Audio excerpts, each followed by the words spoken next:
going on with Duterte? Like, he's on crimes against humanity for what? For killing drug dealers? Yeah, for allegedly killing drug dealers. Well, I mean, hold on. I was like, when is that a crime against humanity? There was a joke against humanity to kill drug dealers trying to take over your government. There was a joke in the chat that says that Europe is pissed off that they killed his drug dealers. Were these extrajudicial assassinations? Were they like cold-blooded murder, or were they, all he did was he authorized the police to do self-defense involving conflict with drug dealers. He's like, and he took the gloves off. He said, look, they're trying to make a narco state here, like they were doing in El Salvador. He goes, folks, you got carte blanche. Go at it. And what happened? He created he took one of the most dangerous cities in the country as mayor and made it one of the safest. So he's the backstory is politics. Well, so someone said it was his political rival that turned him in. Not really. It was supposed to be his ally. So it's the old Marcos family from the Philippines, which have had long disputes with Western European authorities. They united with Duarte, or I'll get his name mispronounced, but Duterte. I think it's Duarte. I'm gonna see how it's. I'm gonna say Duarte. Why not?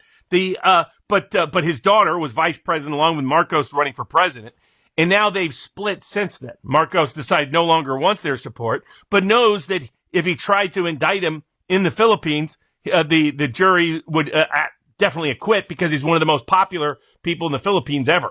So what did he do? He cut a secret deal with the corrupt International Criminal Court out of the Hague, pursuant to the Rome Statute, which Duarte had pulled them out of that. And Marcos, to my knowledge, had not joined it back again.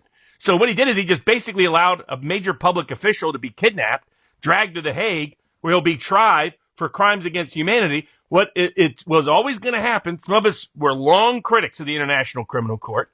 My friends on the left realized the problem with the International Criminal Court when they selectively targeted dissidents, dissident presidents who didn't like the EU, for example, or didn't like NATO, and going after the Milosevic and others related to the Balkan conflicts, and then they went after Putin later on.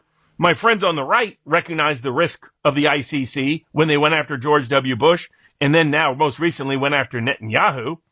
I have long said the International Criminal Court is a joke.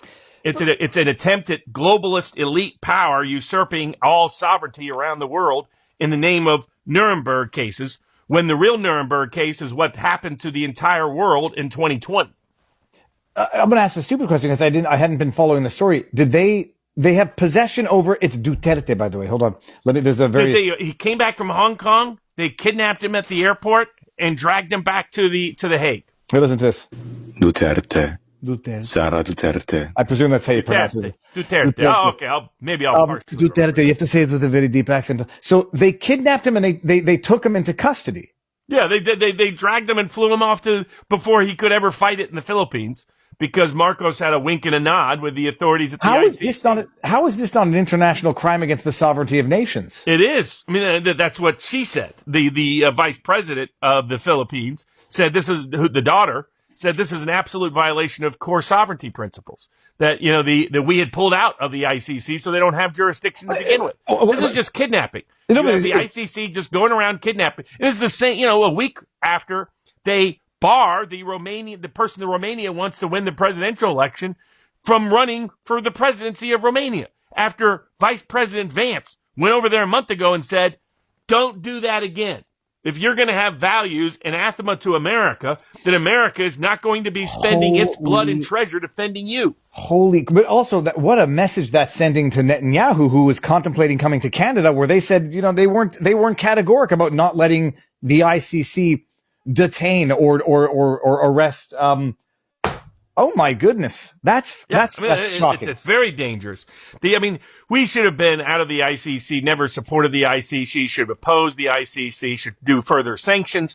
President Trump has already talked about sanctioning any support of the ICC. It was opposing it and opposing any money for it, removing any money that was possibly going to it. Remember, Jack Smith famously came from the International Criminal Court, the rogue prosecutor the deep state used to go after President Trump to try to corrupt our elections here. There need to be consequences to this. Duterte, he was a strong ally of President Trump. So it's also a shot across the bow to President Trump. Mm-hmm. So it's a deeply disturbing case that reveals once again why the International Criminal Court shouldn't even exist. And America should do everything possible to eliminate it from existence and have nothing to do with it whatsoever, and start to sanction countries that support it or join it. That would wake them up a bit. I mean, like, look at what Trump has done with tariffs. They play ball, they play games on something else, and he's like, well, you know what? 20% of your economy depends on this. So how are you going to survive? Are you going to back off that attempt